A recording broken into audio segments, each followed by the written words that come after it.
2024 లేదా 25లో డిగ్రీ లేదా బీటెక్ చదివారా? సాఫ్ట్‌వేర్ జాబ్ కోసం ఎదురు చూస్తున్నారా? అయితే కోడ్ జ్ఞాన్ 100 డేస్ కోర్సులో చేరండి, జాబ్ సాధించండి. నమస్కారం అమ్మగారు. నమస్తే అమ్మా. మిథున రాశి వారికి సెప్టెంబర్ మాసంలో 15వ తారీఖు నుంచి 30వ తారీఖు వరకు విద్యపరంగా, ఆరోగ్యపరంగా, సంతానపరంగా, వివాహపరంగా ఎలా ఉండబోతుంది? ఎన్ని గ్రహాలు వారికి ఈ మాసంలో అనుకూలిస్తున్నాయి? ఏ ఏ సందర్భాల్లో జాగ్రత్త పడాల్సిన అవసరం ఉందంటారు అమ్మగారు? తప్పకుండా అమ్మా.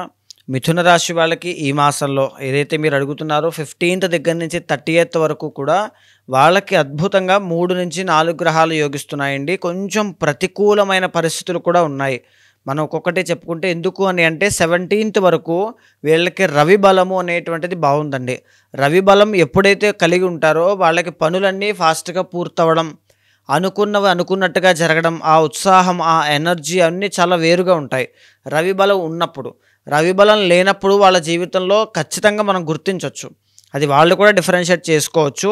17th దగ్గర నుంచి మీరు చూసుకోండి, రవి బలం వీక్ అయిన తర్వాత పనుల్లో కొంచెం డిలేస్ ఎక్కువగా పెరగడం, మీకు కూడా పని చేయాలంటే ఆసక్తి లేకపోవడం, ఇలాంటివి ఉంటాయి. బికాజ్ రవి అనేటువంటి ఆయన ధైర్యానికి, కాన్ఫిడెన్స్కి, తేజస్సుకి, తర్వాత పనులకి అన్నిటికీ కూడా ఆయనే అధిపతి అండి. సో ఆయన ఎప్పుడైతే ఉంటారో మీరే దాన్ని కమాండ్ చేస్తారు పనిని. సో ఆ రకంగా ఉంటుంది. సో 17th తర్వాత నుంచి ఏ పని పెండింగ్ పెట్టకుండా, ఇక్కడ తగ్గుతోంది రవి బలం అంటే దాని అర్థం ఏంటంటే మీ ఎనర్జీ, మీ ఇంట్రెస్ట్ కానీ తగ్గడం, ఆ పనులు పెండింగ్ పడడం, ఆ టైంకి ఫుడ్ తీసుకోలేకపోవడం. రవి ఆరోగ్యకారకుడు సూర్యుడు. సో అనారోగ్య సమస్యలు ఎక్కువగా రావడం, ఇలాంటివి చాలా ఎక్కువ ఉంటాయండి. సో మిథున రాశి వాళ్ళు 17th దగ్గర నుంచి ఆరోగ్యం విషయంలో చాలా కేర్ఫుల్గా ఉండాలి. తరువాత కుటుంబ పరంగా వచ్చేటువంటి సమస్యలు కానీ, వృత్తిపరంగా 4th హౌస్ కదండి, వృత్తి అంటే ఈ కెరియర్లో అప్స్ అండ్ డౌన్స్ అనేటువంటివి లేకుండా చాలా జాగ్రత్తగా అడుగులు వేయాలి. ఎక్కడ ఒక తప్పటడుగు వేసినా అది చాలా ఇబ్బందికరంగా మారుతాయని చెప్పచ్చు. ఆ విషయంలో జాగ్రత్తగా ఉండండి. 2nd and 3rd హౌసెస్లో శుక్రగ్రహ సంచారం అనేటువంటిది నడుస్తోందమ్మా. అది అలాగనే శుక్రబలం వీళ్ళకి కంటిన్యూ అవుతోంది. దీనివల్ల అయితే ప్రాబ్లం ఏమీ లేదు. శుక్రబలం ఉండడం వల్ల ఏమేమి బాగుంటాయి? సో మిథున రాశి వాళ్ళు చాలామంది అసలు మిథున రాశి వాళ్ళు అంటేనే బిజినెస్ ఫీల్డ్ అండి. ఓన్ పొటెన్షియల్ మీద, ఓన్ కెపాసిటీ మీద ఆధారపడి ముందుకు వెళ్ళేటువంటి వ్యక్తిత్వం ఉన్నటువంటి మనుషులు. వెరీ సాఫ్ట్ పీపుల్ అని చెప్పచ్చు. మైండ్ వర్క్ అనేటువంటిది చాలా బాగుంటుందండి. అలాంటి మిథున రాశి వాళ్ళకి ఈ మాసంలో ఈ క్రియేటివ్ ఫీల్డ్లో ఉన్నటువంటి వాళ్ళకి, ఏఐ వర్చువల్ రియాలిటీలో ఉన్నటువంటి వాళ్ళకే కాకుండా ఫ్యాషన్ డిజైనింగ్స్ కావచ్చు, ఇంటీరియర్ డిజైనింగ్స్ కావచ్చు, ఫర్నిచర్ షాప్స్ కావచ్చు, ఒక లగ్జూరియస్ వెహికల్స్ కానీ, లగ్జూరియస్ కంఫర్టబుల్ ఐటమ్స్ కానీ, ఎనీథింగ్ అండి. ఇప్పుడు ఈ సోఫాస్ కానీ ఎనీథింగ్ ఏదైనా అలాంటి విలాసవంతమైన వస్తువుల యొక్క వ్యాపారంలో ఉన్న వాళ్ళకి చాలా బాగా కలిసి వస్తుంది. ఎందుకు అంటే ఈ మిథున రాశి వాళ్ళకి 2nd and 3rd హౌసెస్లో శుక్రబలం చాలా బాగుంది కాబట్టి. 3వ స్థానంలో కేతువు చాలా బాగా యోగిస్తున్నారు.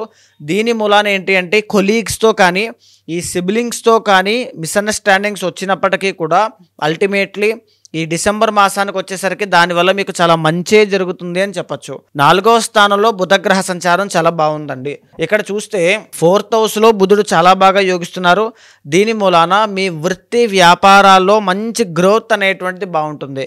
ఎలా ఉంటుంది అంటే సడన్లీ ఆకస్మిక ధనలాభము అనే మాట వినే ఉంటారండి. అంటే సడన్గా ఒక లక్ కలిసి రావడం, సడన్గా ఒక గుడ్ న్యూస్ వినడం, అది చాలా హ్యాపీ మూమెంట్కి దారితీస్తుంది. అది చాలా బాగుంది మీకు. ఇవే కాకుండా బిజినెస్ రంగంలో, అది ఎలాంటి బిజినెస్ అయినా సరే, కమ్యూనికేషన్ డిపార్ట్మెంట్ కానీ, జర్నలిజం కానీ, ఈ కామర్స్ కానీ, ఎక్స్పోర్ట్స్ అండ్ ఇంపోర్ట్స్ కానీ, విద్యా విషయంలో కానీ, మాట ద్వారా బ్రతికేటువంటి వృత్తులు కానీ, స్టాక్స్ కానీ, షేర్స్ కానీ, ట్రేడింగ్ కానీ చేసేటువంటి వాళ్ళకి సడన్గా ఒక గుడ్ న్యూస్ వినేటువంటి యోగము, సడన్లీ ఒక ధనలాభం కలిగేటువంటి యోగము, ఒక గృహ యోగం, ఎవరైతే ఇల్లు కట్టుకోవాలని కోరుకుంటున్నారో వాళ్ళకి మంచి ఇల్లు కట్టుకునేటువంటి యోగం చాలా బాగుంది అని చెప్పొచ్చమ్మా. ఇదే కాకుండా లగ్నంలో గురుగ్రహ సంచారం వచ్చినటువంటి డబ్బుని సద్వినియోగం చేసుకోండి. ఈ మాసంలో విపరీతంగా ఖర్చులు పెరిగే అవకాశాలు ఎక్కువగా కనబడుతున్నాయి. సో సద్వినియోగం చేసుకోవడానికి ఎక్కువగా ప్రయత్నం చేయండి. 4th హౌస్లో కుజగ్రహ సంచారం అనేటువంటిది అంతగా యోగించడం లేదు. దీనివల్ల ఏంటి అంటే ఈ కోర్టు సమస్యలు కానీ, కలహాలు, చిక్కులు, తగాదాల్లో ఉన్న వాళ్ళకి, భూ వివాదాలు ఇరుక్కుని ఆల్రెడీ ఉన్న వాళ్ళకి, రియల్ ఎస్టేట్ వ్యాపారం చేసే వాళ్ళకి అంత గొప్ప లాభాలు అయితే రావమ్మా. ఎందుకంటే ఇది రిలేటెడ్ టు ల్యాండ్ కాబట్టి కుజుడు బాగాలేదు. సో అలాగే రియల్ ఎస్టేట్లో ఉండి మాకు లాభాలు కావాలని కోరుకుంటూ ఉంటే సుబ్రహ్మణ్య స్వామి వారికి ఏదైనా చేయించండి. అది ఎలాగైనా సరే మీ శక్తి బట్టి. సుబ్రహ్మణ్య స్వామి వారికి ఆవు పాలతో అభిషేకం చేస్తారా, ప్రదక్షిణ చేస్తారా, నమస్కారం చేస్తారా, విశేషంగా ఏదైనా చేసుకుంటారనేటువంటిది మీ శక్తి బట్టి చేయండి. కుజబలం పెరిగితే ఖచ్చితంగా రియల్ ఎస్టేట్లో లాభాలు ఉంటాయి. భాగ్యంలో రాహుగ్రహ సంచారము ఈ మాసంలో కానీ వచ్చే మాసంలో కూడా మీరు డబ్బులు ఎవరికైనా బయటకి ఇచ్చారంటే అవి తిరిగి రావడం చాలా కష్టమవుతుంది. సో వెరీ వెరీ కేర్ఫుల్గా ఉండండి. మిథున రాశి వాళ్ళు డబ్బులు అప్పుగా ఇవ్వద్దు, అప్పు తీసుకోవద్దు కూడా. 10th లో శని ఉండి కంటక శని సప్రెస్ అయ్యి వక్రించడం వల్ల 9th హౌస్ మీద శని ప్రభావం పడడం వల్ల నూతన ఉద్యోగ అవకాశాలు బాగుంటాయి, నూతన వ్యాపార అవకాశములు బాగుంటాయి. తర్వాత మీకు మంచి జన ఆదరణ అనేటువంటిది చాలా బాగా లభిస్తుంది. ఇంకా చెప్పాలి అంటే ప్రధానంగా శని వక్రించి భాగ్యాన్ని చూస్తున్నారు కాబట్టి ఎప్పుడైనా సరే ఏ కష్టంలో ఉన్నా ఆ టైంకి ఏదో ఒక విధంగా డబ్బు వచ్చి మిమ్మల్ని కాపాడే ఇది తత్వం కనబడుతుంది. 4వ స్థానంలో రవిగ్రహ సంచారం అనేటువంటిది అంతగా యోగించడం లేదమ్మా. మనం ఇప్పుడే చెప్పుకున్నాం రవి బలం లేకపోతే ఎలాంటి విషయాలు ఉంటాయి అనేటువంటిది. సో మిథున రాశి వాళ్ళు మీకు రవి బలం లేదు కాబట్టి పనులన్నీ కూడా నిర్లక్ష్యం చేయకుండా ప్రతి పనిని ఆటంకం లేకుండా ముందుకు తీసుకెళ్లే ప్రయత్నం చేయండి. ఎక్కడైతే పనికి పెండింగ్ పెడతారో చేద్దాంలే అని ఆ పని పూర్తవదు, అక్కడే ఆగిపోతుంది. ఆరోగ్యాన్ని మీ కెరీర్ని సమానంగా బ్యాలెన్స్ చేయాలి ఈ మాసము. ఎందుకనంటే టైం టు టైం ఫుడ్ తీసుకోలేకపోవడం వల్ల అనారోగ్య సమస్యలు ఎక్కువ అవుతాయి.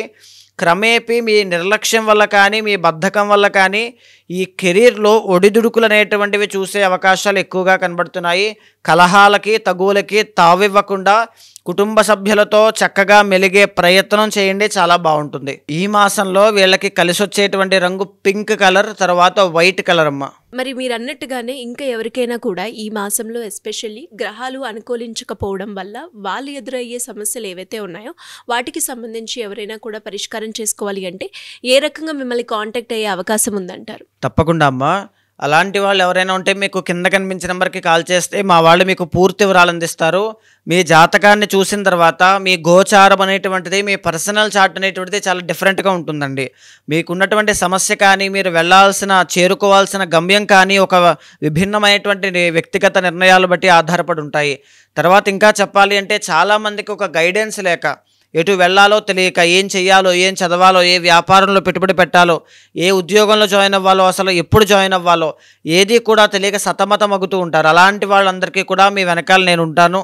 ఏది ఉన్నా సరే, ఏ సమస్య, ఏ సందేహమైనా నేను మీకు క్లియర్ చేసి జీవితంలో ఎప్పుడు లెఫ్ట్ ఆర్ రైట్ సిచ్యువేషన్ వచ్చినా ఖచ్చితంగా మీకు హెల్ప్ చేస్తాను. అలాంటి వాళ్ళు ఉంటే మీకు కింద కనిపించిన నెంబర్కి కాల్ చేయండి, మా వాళ్ళు మీకు పూర్తి వివరాలు అందిస్తారు.